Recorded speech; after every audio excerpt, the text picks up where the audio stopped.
Good morning. My name's Henry Navarro, reporting for Project Next. I'll be investigating the financial crisis and how it's affecting the next generation of Australians.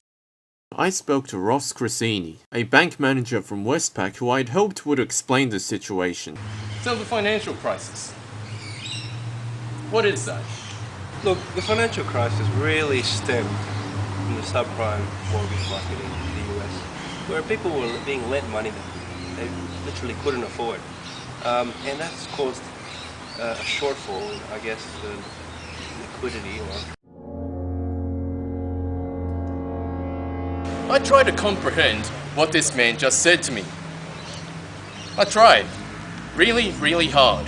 So while Mr. Cressini kept talking, I decided I needed to learn more. The dictionary didn't help, nor did Wikipedia.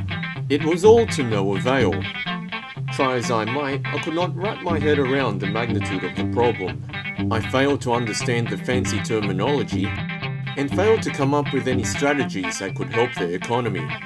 If a whiteboard couldn't provide the answers, then what could? It was a scary thought. Then, to my horror, something else occurred to me. Approximately 15% of Australia's population consists of young adults between the ages of 18 to 30. And of those young adults, approximately 70% of them are young. Young adults with little experience in the ways of earning money, or the ways of having money, or the ways of saving money should they ever find themselves in a situation where they would have money. I decided to talk to some of these people to see how they were coping with this situation. This is David Adlam, aged 23. It's tough, you know, it's really tough. Being a full-time student, I just lost my job recently. How much do you have to pay for uni every year? It's a lot. I mean, I'm on HEX, so I owe shitloads at the end of all this. But it's textbooks. I've sort of had to start looking over other students' shoulders in the classrooms. Some girl actually just filed a sexual assault complaint against me recently, so and that costs as well. Yeah, we can sort of work through that. I can see you eating spam there. Like, Light spam. It's a nice change from cat food. Cat food? What does cat food taste like? A lot like this, but there's small fish and there's probably more goodness in it actually. But this is a little bit cheaper. Is it? Spam's cheaper than cat food. Which one's more nutritious? Cat food. You seem to be living in a car park. Is that what? Living?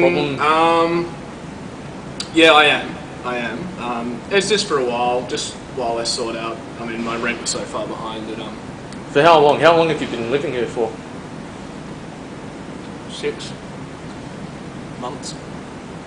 As David searched for more spam and I fled the asbestos, I decided to continue my investigations. This is Joe Corona, age 20. So, how have you been able to survive?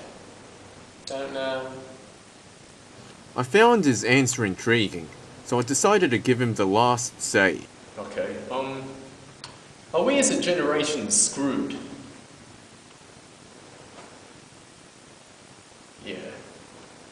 So there you have it. Haunting, terrifying, scary words. Over the course of this exhaustive 4-minute investigation, I interviewed over half a dozen people, all with differing opinions regarding how they think their future will pan out. So will the next generation of Australians have the economic security to be able to live in a land of hope, peace and opportunity? Or will we be forced to kill and eat each other in a post-apocalyptic wasteland full of cannibalism? Only time and a more competent reporter will be able to tell. This is Henry Navarro, signing off.